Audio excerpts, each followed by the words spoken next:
Para personas inquietas, Capital Radio. El remate, con Miguel Ángel González Suárez.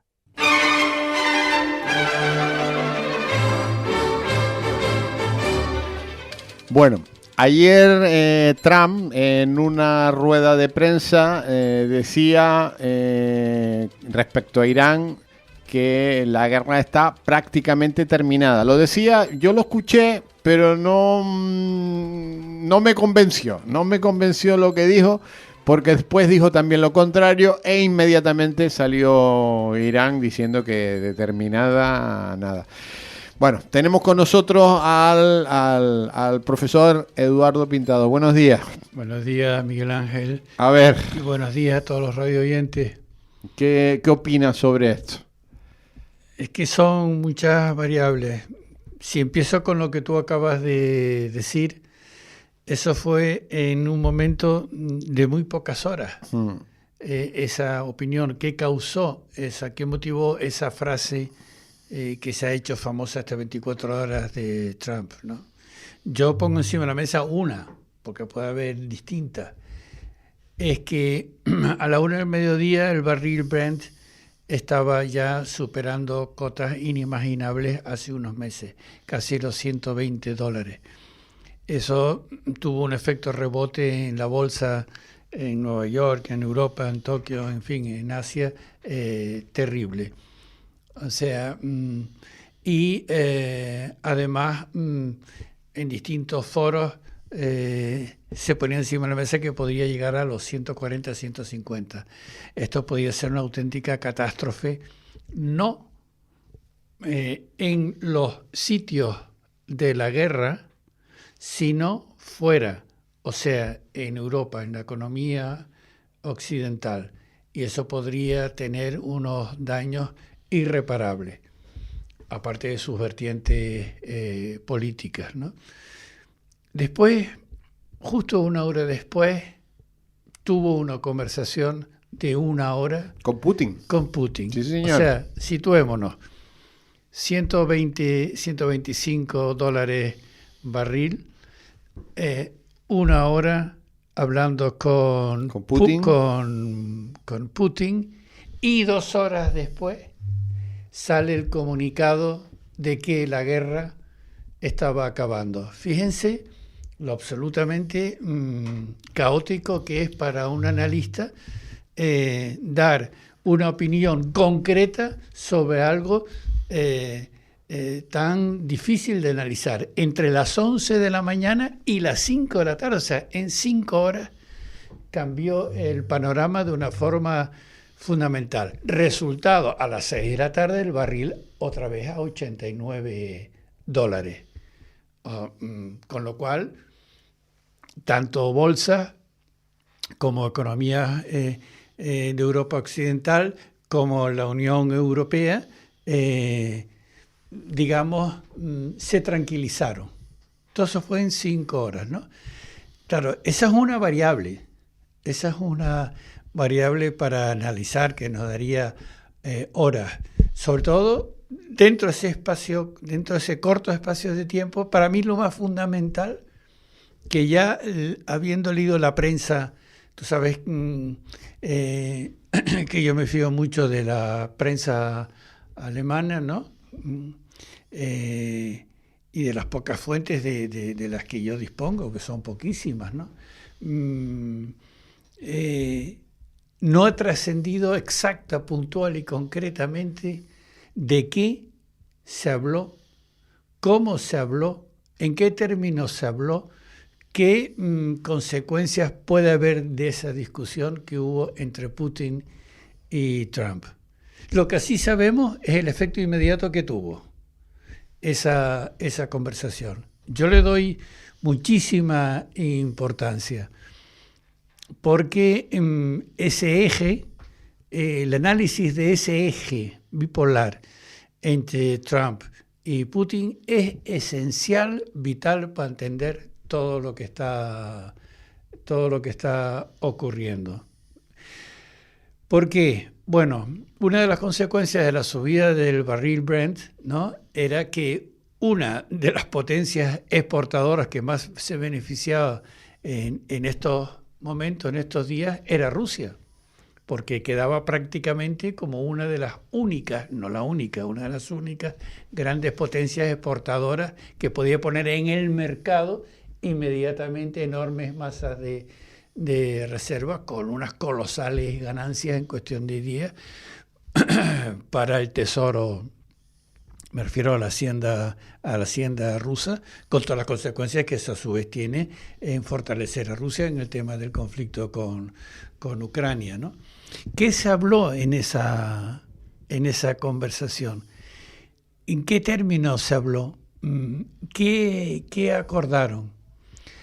Yo, siendo muy osado, sigo en mi tesis de que aquí, en este tablero de ajedrez tan peculiar, hay un reparto muy puntual de esferas de poder, de ámbitos de poder y de zonas geográficas de poder, donde clarísimamente entra Rusia y no precisamente debilitada, Con lo cual, a su vez, eso lleva consigo una posición distinta de la que trata de tener la Unión Europea con Rusia. Nos entendemos. La Unión Europea trata de debilitar la economía rusa. Estos hechos puntuales de división hacen lo contrario, la están fortaleciendo. Con Trump, ¿no? Sí, sí. O sea, con lo cual, una vez más, las políticas distintas, variadas políticas de Trump o posicionamientos de Trump son distintos a los que pueda tener la Unión Europea. Y esto hace que el tablero sea aún más complicado de entender, ¿no? Posicionamiento de la Unión Europea,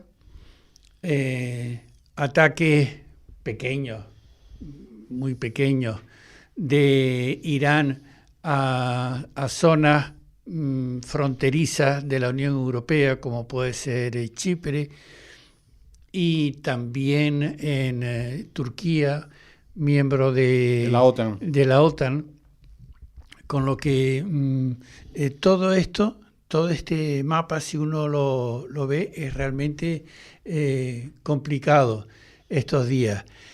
A eso súmale el tema de que una de las poquísimas bases que tiene, vamos a llamar no Occidente, vamos a llamar la otra parte, o sea, digamos, Estados Unidos, de descabezar o crear un movimiento interno fuerte o debilitar internamente a la clase política iraní, o sea, a los ayatolás y a la Guardia Revolucionaria, es muy difícil.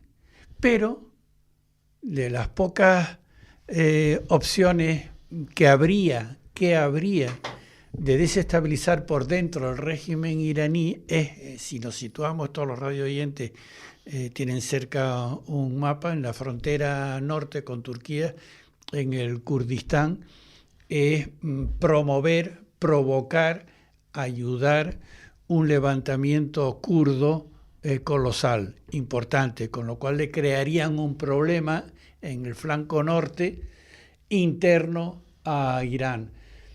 Sería un problema para Irán. No creo que fuese tan definitivo como para desestabilizar totalmente a Teherán. O sea, eso no lo creo, pero que le crearía problemas es importante. Sí, además, hay una ayuda potente de Estados Unidos a Turquía, y entre Turquía y Estados Unidos invaden esa zona norte. Pero claro, allí puede haber daños colaterales, porque no son exactamente coincidentes los intereses de los movimientos separatistas kurdos de los intereses que pueda tener Turquía y Estados Unidos, porque el fin último de esos grupos kurdos es crear un Estado propio, un Estado independiente entre Turquía, Siria e Irán, ¿no? Y eso, ese visto bueno por parte de las potencias occidentales podría crearnos un problema en ese flanco de la OTAN con la propia Turquía, que es radicalmente opuesta a este tema. Pero esos daños colaterales, la generación tuya y mía ya la hemos visto muchas veces en otros sitios. O sea, con ayudar a terceros provocas un problema colosal. Véase lo que ocurrió en su día. La Unión Soviética, en la entonces Unión Soviética, invade Afganistán y Estados Unidos ayuda a los incipientes, que en aquella época eran muy débiles, movimientos, los movimientos islamistas radicales que había en su época en el norte de Afganistán. Y ya sabemos todo cómo, lo que pasó, cómo acabó. O sea, como decimos en castellano, el remedio peor que la enfermedad. O sea que esta variable que he introducido, las dos variables que he introducido sobre este tema, son dos de las muchísimas variables que hay sobre el terreno. Pero una cosa que te quería preguntar, porque claro, la semana pasada dijimos que el gran perjudicado de esta guerra iba a ser China. Pero claro, porque el 80% del petróleo que se sacaba de esa zona del mundo iba para China. No solo de Irán, porque allí sale petróleo también de otros países también, no solo de Irán. Pero resulta que eso no ha sucedido. No, es que vamos a ver. ¿Qué ha pasado ahí? Al principio de este programa empezamos a hablar de las distintas variables. Sí. Ahora me estás disparando a córner con otra variable más, que es el tema de China. Sí. Y ese ya no es que sea complicado. Eso es un dilema oriental, como yo lo llamo, de muy difícil análisis. La diplomacia china, si tiene una característica, es que es una diplomacia muy sutil. Es absolutamente contraria a otras diplomacias de corte europeo que vemos, que son de grandes anuncios, de grandes puestas en escena, de discordancias entre un ministro de Asuntos Exteriores de un país y el ministro del Interior, mucha alaraca. La China es un misterio, no mueve ficha, supuestamente esta guerra le está ocasionando un problema importante a su propia industria. Hay que saber de las reservas de las que dispone China. China, por otro lado, tiene la gran base de Rusia. Por eso Rusia en los dos bandos se está posicionando correctamente. Por un lado con el presidente Trump y por otro lado con Xi Jinping. O sea que, ¿por qué digo esto? Porque estas, digamos, que se me entienda bien, estas escaramuzas, estos conflictos situados en zonas geográficas muy delimitadas, no hacen que China se distraiga de su principal área de influencia y de su principal objetivo, que es Asia-Pacífico. Y esto es Medio Oriente. Entonces, ese objetivo principal es el que China persigue. Objetivo principal. Digamos, no fin último, pero fin principal. Otra cosa distinta es que China, para, digamos, ser robusta económicamente en este tema, ponga, haga o promueva o invierta en distintas actividades en el resto del mundo, en una de las cuales ahora está perdiendo, pero no está perdiendo su posicionamiento en América Latina, excepto en el tema de Venezuela. O sea que no esperemos grandes gestos, ruedas de prensa O sea, si Trump hace en 2 semanas 50 ruedas de prensa, Xi Jinping sobre un conflicto a lo mejor hace media rueda de prensa en un año. Nada más. Todo es un auténtico misterio. Y habría que ser muy osado por parte de cualquier analista, sea un profesional o sea un amateur como yo, que pueda poner encima de la mesa las 5 o 6 claves que ahora mismo está manejando Pekín para ver en qué dirección se dirige. Aparentemente da a entender que se desentiende del tema de Irán. Rusia también aparentemente parece que se desentiende del tema de Irán. Consecuentemente, en los grandes programas de difusión diaria y tal, pues el titular es Rusia y China abandonan Irán. Bueno, esa es una opinión, digamos, de una parte de las muchas variables. Una cosa es desentenderse y otra cosa es que no se aprovechen de la situación. La de Rusia está clara. La de Rusia está clara porque la subida del petróleo, del barril Brent y el tema del gas le ha beneficiado inmediatamente, por lo cual es fácil de analizar y se ve enseguida. Lo de China no se sabe, es el silencio, es lo sutil, es la discreción. ¿Y cómo se analiza eso? Es difícil. Yo me atrevo a lanzar y tener mi opinión particular, es que China muy inteligentemente no se distrae en pequeños conflictos que le puedan ser dañinos para no distraerse de su objetivo principal, que es el área Pacífico, donde tiene su objetivo principal, que es ser la primera potencia en ese mar, en el Pacífico. Algo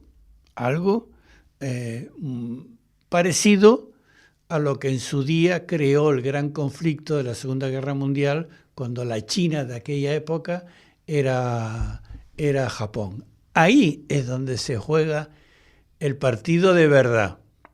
Ahí es donde se juega el partido de verdad, según mi opinión. Y es el objetivo final que tiene también Estados Unidos, de debilitar en todos los flancos que pueda a China para que China no pueda posicionarse de una forma potente en el área Pacífico.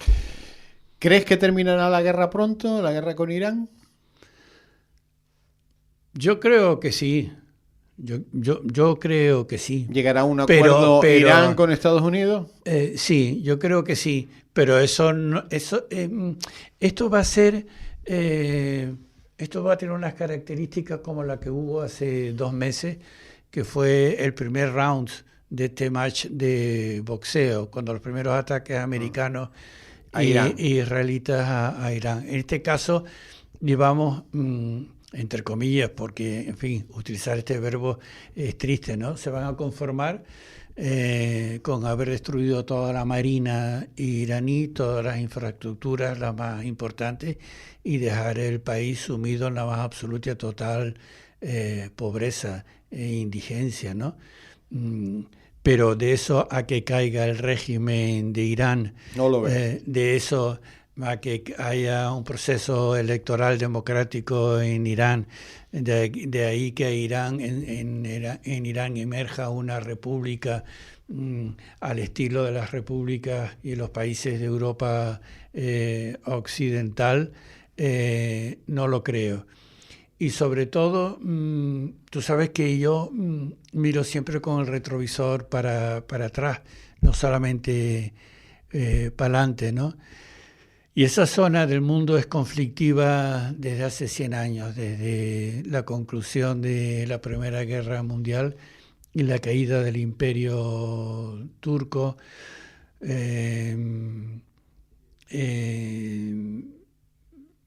la constitución del Estado de Israel en 1948. Hay una serie de hitos el protectorado británico en Palestina, las grandes guerras que tuvo con Egipto, el Yom Kippur, en fin, aquello desde hace 100 años no deja de encenderse una llama cuando se apaga otra. Está al frente también del Líbano. Yo quiero saber la última palabra que va a tener Turquía con el tema del Kurdistán, lo que hablamos antes.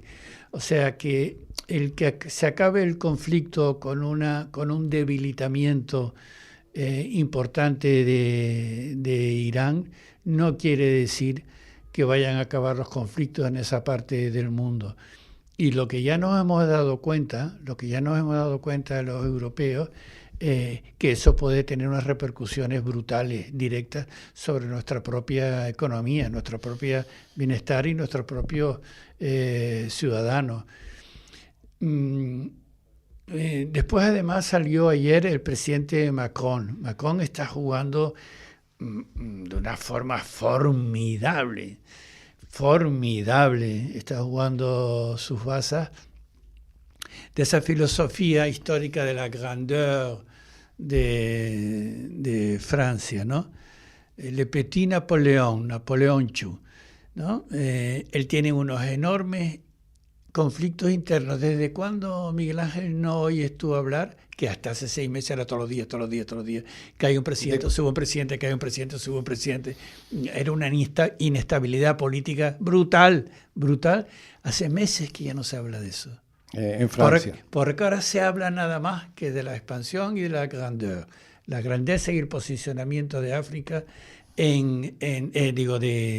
Francia en el mundo, y por supuesto ser la cabeza importantísima, la líder de Europa como potencia militar y potencia económica. Esas puestas en escena que hemos visto estos últimos días, ya nadie habla de los conflictos con Le Pen o con Mélenchon, de los problemas internos. Las grandes escenas que se ven hoy en día es 2 submarinos atómicos, la marsellesa continuamente en todos los actos, el despliegue del Charles de Gaulle, el gran portaaviones francés, y con la salida ayer de que él lo que proponía era una invasión terrestre, un posicionamiento en el estrecho de Hormuz. En el estrecho de Hormuz. Pero vamos, ha sido él. Sí. Lo propuso ha sido él controlar el estrecho de Hormuz. Sí. Y pues casi nada, ¿no? Sí. Casi nada. O sea que volvemos al principio, ¿no? Me dice un oyente, lo que pasa es que ya se nos acabó el tiempo, lo dejaremos para la semana que viene. Se olvidan de Israel. Pero eso por supuesto, semana que viene. Al querido oyente le dije, sí. Mira, querido director, don Miguel Ángel, esto tiene muchísimas variables. Y una de ellas, por supuesto, es Israel, que es la que sí le interesa la prolongación de este conflicto, creo yo. Bueno, lo dejamos ahí. Hasta la semana que viene. Bueno, esto vuela. Las noticias, ya no hablamos de días, hablamos que las noticias cambian cada hora. Sí. Vamos a ver mañana cuánto cuesta llenar el depósito del Land Rover. Yo ya lo llené el domingo y me subió un 25%. El domingo pasado, el 25%. Sí. Bueno, no te digo nada que hoy estamos en máximos de la electricidad. Hoy es máximo. Claro. Y bueno, y esto es el principio. Después viene la cesta de la compra, la ropa, todo. Bueno, se va a disparar todo un 25% más. Lo aguantaremos. Eso es lo que habrá que ver si vamos a aguantar. Carpe diem. Vamos a ver si aguantamos el 25% más. Carpe diem. Hasta la semana que viene. Un abrazo a todos los radio oyentes. El remate con Miguel Ángel González Suárez. Capital Radio.